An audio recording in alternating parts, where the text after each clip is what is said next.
너무나도 익숙한 말씀이죠. 갈라디아서 2장 20절 이 말씀. 예수님의 그 십자가 복음, 우리가 예수님을 믿는다라고 할 때 고백되어지는 믿음이 바로 이 믿음입니다.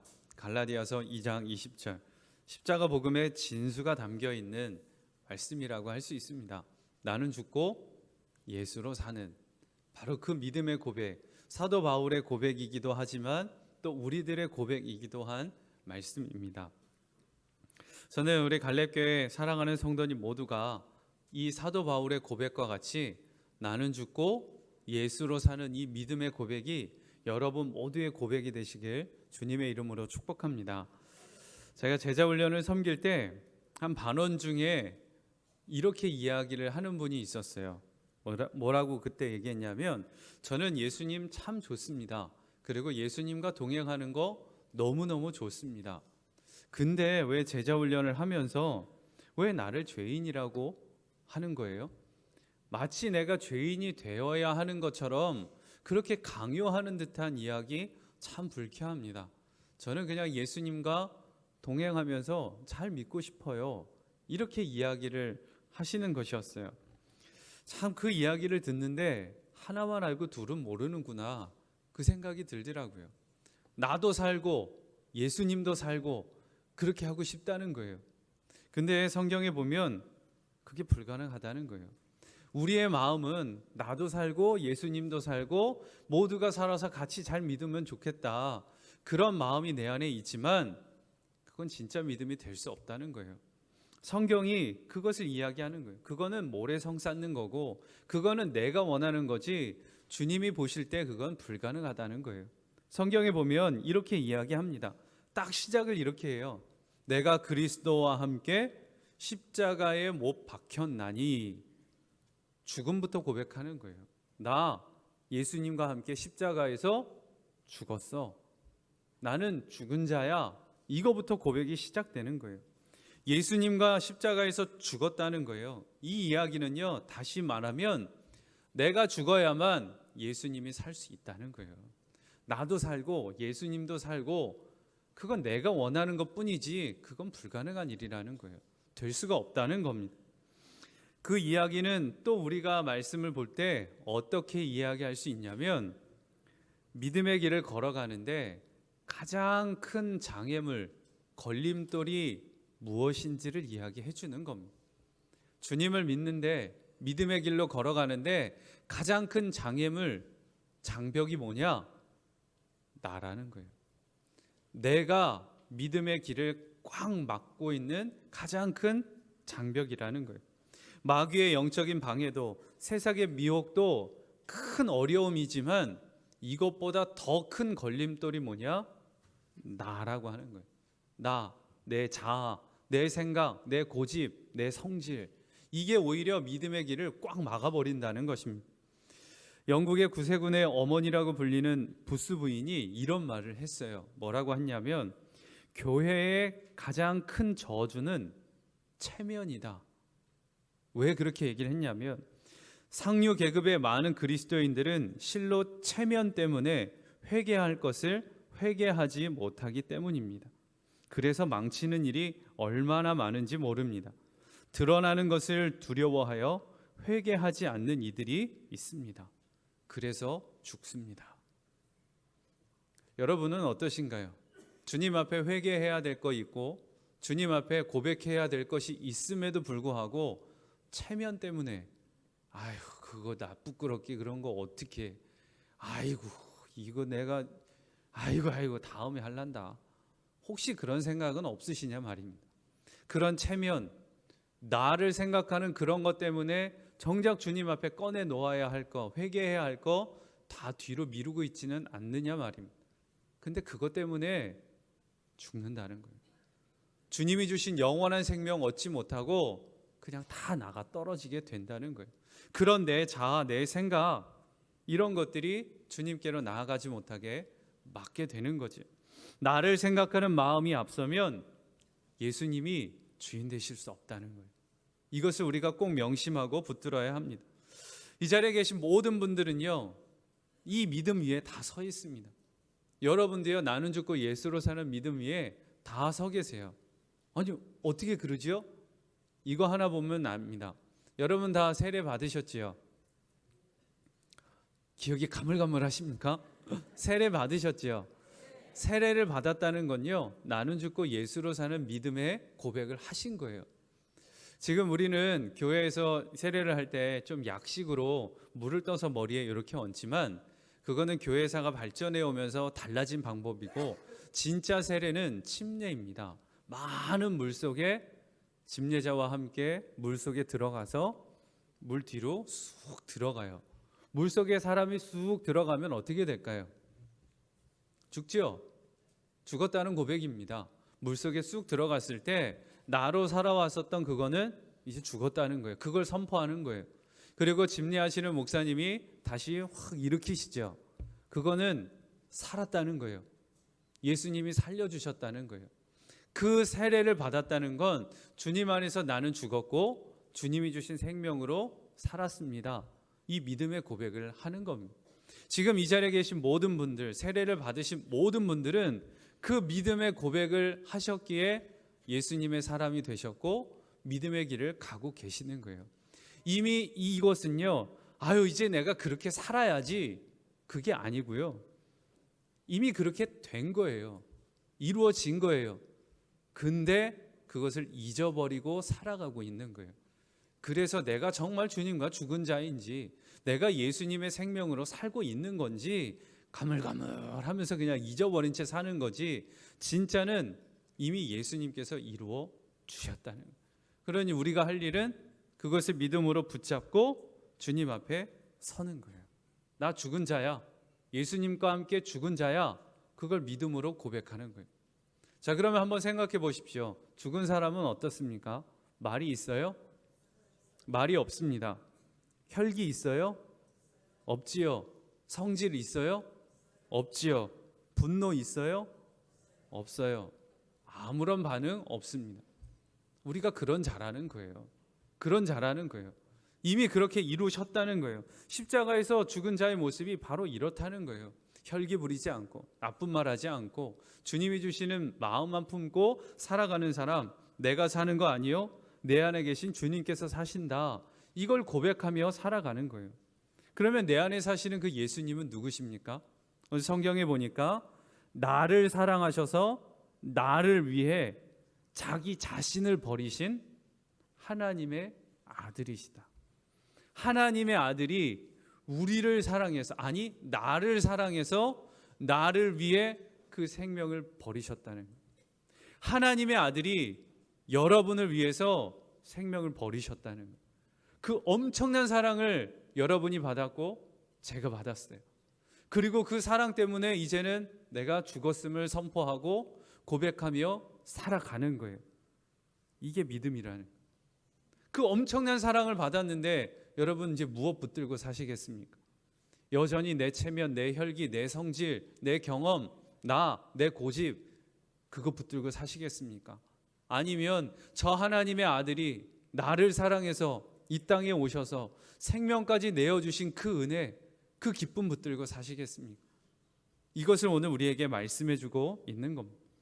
이미 그것을 우리에게 주셨다는 거예요. 그런데 그 믿음의 길을 걷고 있으면서도 우리는 좀 혼란스럽죠. 예수님이 내 안에 사시는 거 믿고 주님 바라보는 믿음 위에 간다고 하는데, 내가 나를 잘 아는데, 나를 보면 여전히 내 안에 혈기가 있고 성질이 남아있고 주님이 기뻐하시지 않는 것들을 여전히 품고 있는 그 모습이 내 안에 있는데, 그럼 나는 도대체 뭐야? 이런 혼란스러움이 있으실 겁니다. 그래서요, 믿음으로 사셔야 하는 겁니다. 그래야 믿음으로 걸어갈 수 있는 그 은혜가 그 위에 있는 거예요. 눈에 보이는 대로, 느껴지는 대로 그것 끌려가는 게 아니라, 그러니까 믿음으로 고백하고 믿음으로 붙들고 사셔야 하는 거예요. 일제시대가 끝나고 해방이 됐을 때 대한독립 만세 하면서 막 광복됐다고 사람들이 막 뛰어다녀도요, 많은 사람들은 독립된 줄 몰랐어요. 그런 소리들이 들려왔어도 진짜 이 나라가 독립된 거야? 의심했어요. 그래서 작은 소리로 외치다가 그 다음 날이 가서야 대한독립 만세 하면서 기뻐하면서 거리를 활보했다는 거예요. 근데 우리가 꼭 그래요. 2000년 전에 예수님이 십자가에서 모든 걸 이루어 주셨는데 여전히 마귀가 속이고 있고 마귀가 충동질하고 있는 거에 계속 흔들리면서 진짜야? 정말 그게 가능한 일이야? 진짜 내가 하나님의 사람으로 살 수 있어? 그거 다 속은 채 놓치고 다 빠뜨리고 산다는 거예요. 여전히 옛 자아에 붙잡혀 살아가고 있다는 거예요. 이미 이루셨습니다. 예수님이 이루셨어요. 우리가 그렇게 하라는 게 아니라 이루셨어요. 우리는 그걸 믿고 그걸 선포하고 그대로 가면 그 길이 열리는 거예요. 이미 이루어진 거니까요. 그렇게 하자는 게 아니라 여러분 모두에게 그것을 이루셨어요. 여러분의 혈기, 여러분의 성질, 여러분의 말 다 이미 주님이 다 해결하신 거예요. 이미 하늘의 삶으로 살아가게 이루어 주셨어요. 근데 내가 옛날 거 여전히 붙들고 그 성질에 매여서 여전히 붙들려 끌려가고 있다는 거예요. 이제는 이 말씀이 진리가 되고 그것이 내게 생명이 돼서 이루어졌으니 이제 선포하고 끊어내시는 거예요. 그러면 주님께서 여러분을 이끌어 가시는 거예요. 성경에서 에베소서 4장 25절부터 32절까지 우리에게 그런 삶을 살아가라고 말씀해요. 성경이에요. 하나님이 말씀하실 때 우리가 할 수 없는 걸 하라고 하지 않잖아요. 할 수 있는 것이니까 하라고 하시잖아요. 그러니 우리는 그걸 믿음으로 붙들고 갈 수 있는 거지. 그럼 어떻게 살라고 하느냐? 제가 성경 읽어드릴게요. 그런즉 거짓을 버리고 각각 그 이웃과 더불어 참된 것을 말하라. 이는 우리가 서로 지체가 됨이라. 분을 내어도 죄를 짓지 말며 해가 지도록 분을 품지 말고 마귀에게 틈을 주지 말라. 도둑질하는 자는 다시 도둑질하지 말고 돌이켜 가난한 자에게 구제할 수 있도록 자기 손으로 수고하여 선한 일을 하라. 무릇 더러운 말은 너희 입 밖에도 내지 말고 오직 덕을 세우는데 소용되는 대로 선한 말을 하여 듣는 자들에게 은혜를 끼치게 하라. 하나님의 성령을 근심하게 하지 말라. 그 안에서 너희가 구원의 날까지 인치심을 받았느니라. 너희는 모든 악독과 노함과 분냄과 떠드는 것과 비방하는 것을 모든 악의와 함께 버리고 서로 친절하게 하며 불쌍히 여기며 서로 용서하기를 하나님이 그리스도 안에서 너희를 용서하심과 같이 하라. 하나님의 자녀가 살아가는 삶의 모습이 이거야. 그러니 이렇게 해야 돼. 성경이 말씀하는 거예요. 자, 이 말씀을 들을 때 여러분 어떠세요? 고개가 끄덕여지시죠? 그런데 그렇게 합시다 하면 어떠세요? 아유, 이거 내가 할 수 있겠어? 이게 솔직한 우리의 모습입니다. 근데 성경에 보니 이거 이루셨다는 거예요. 이렇게 사세요가 아니라 이렇게 하도록 이미 문을 열어 놓으신 거예요. 그냥 우리가 가면 되는 거예요. 근데 옛 자아에 붙들려 살고 내가 나를 보니까 그거 못할 것처럼 두려운 거죠. 주님께서 이미 그 길로 열어주셨어요. 그러니 예수님 붙들고 가면 되는 거예요. 자, 우리에게 그렇게 살라고 하신 이 말씀 중에 우리가 꼭 훈련해야 되는 것 중에 하나, 꼭 이거는 잊지 마셔야 될 거 하나 여러분에게 마지막으로 말씀드리고 싶습니다. 그것은 뭐냐? 말이에요. 말. 우리가 하는 이 말. 아까 제가 읽었던 이 성경 안에서도 가장 중요하게 이야기하고 있는 것이 우리의 하는 이 말입니다. 말 조심하라는 거예요. 성경을 다시 보면 거짓을 버리고 이웃과 더불어 참된 것을 말하라. 진리를 말하는 거예요. 거짓은 입에 담지 말라는 거예요. 그 입에서 옳지 않은 것은 내뱉지 말라. 성경이 이야기를 하는 거죠. 거짓이 없어야 하는 거예요. 그리고 더러운 말은 입 밖에도 내지 말고. 분한 거 있지요. 억울한 거 있지요. 마음에 화나는 거 없는 사람 어디 있겠어요. 그런데 그것을 입 밖으로는 내지 말라는 거예요. 그것을 입 밖으로 낼 때 죄짓게 되니까. 화가 나고 분담이 있을 때 그 순간에 주님을 보시라는 거예요. 주님의 마음을 품으라는 거예요. 주님 저 화나요. 주님 저 억울해요. 주님 저 정말 죽일 것 같이 화가 일어나요. 주님 저 어떻게 해야 됩니까? 주님을 붙잡으시라는 거예요.